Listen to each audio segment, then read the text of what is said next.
One of my favorite places to go for writing inspiration is the woods near my house. It is so peaceful here among the towering trees. My dog Roy likes it too. We came to these woods a few times as I wrote this month's Storyworks nonfiction article, The Blood Red Night.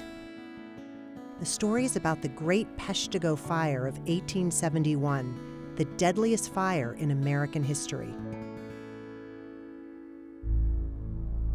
The Great Peshtigo Fire struck in the northern woods of Wisconsin, killing as many as 2,500 people and destroying more than 1 billion trees. Incredibly, the fire happened on the very same night as the Great Chicago Fire, October 8, 1871. Nearly 150 years later, the Chicago Fire is considered an important part of American history, and yet the far deadlier Peshtigo Fire is largely unknown.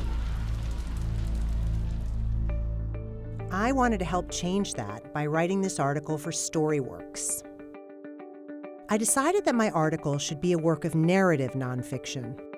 Narrative nonfiction is factual, based on research.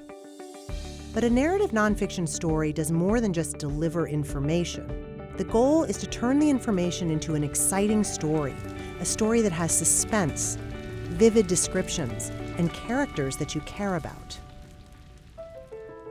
For my Peshtigo article, my goal was to pull my readers back in time, to make them feel that they were eyewitnesses to this historic event. This would require intensive research so that I could recreate the world of northern Wisconsin and the terrifying events on the night of the fire. Luckily, I had a partner in my research journey, and no, it was not my dog Roy. It is my amazing colleague, Allison Friedman. Allison got me started with a thick packet of research that included facts about the fire. She also found 2 key books about Peshtigo, published by the Wisconsin Historical Society. I combed through a website dedicated to survivors of the Peshtigo Fire. There, I found an article written in 1946 about the experience of John Kramer and his family. John was 7 when the fire struck, and the family's experience was truly unbelievable. I decided that John would be the star of my story. I found the biggest challenge was trying to imagine what Wisconsin looked like in 1871. And so I turned to an expert, Dr. David Mladenoff, professor in the Department of Forest and Wildlife Ecology at the University of Wisconsin. Dr. Mladenoff has spent decades of his life studying the history of Wisconsin's forests.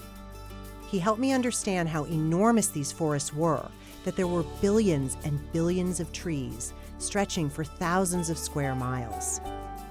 There is no forest of this size on Earth today, but there are smaller versions in Minnesota and southern Canada. Photographs of these forests gave me the clear picture that I needed to start writing my story. I found myself returning again and again to the woods near my house. This is where I mapped out my story. Of course, this little wooded patch of Connecticut is nothing like the vast woods where John and his family lived. But sitting here, I was able to travel back in my imagination to that terrifying night of the Peshtigo Fire.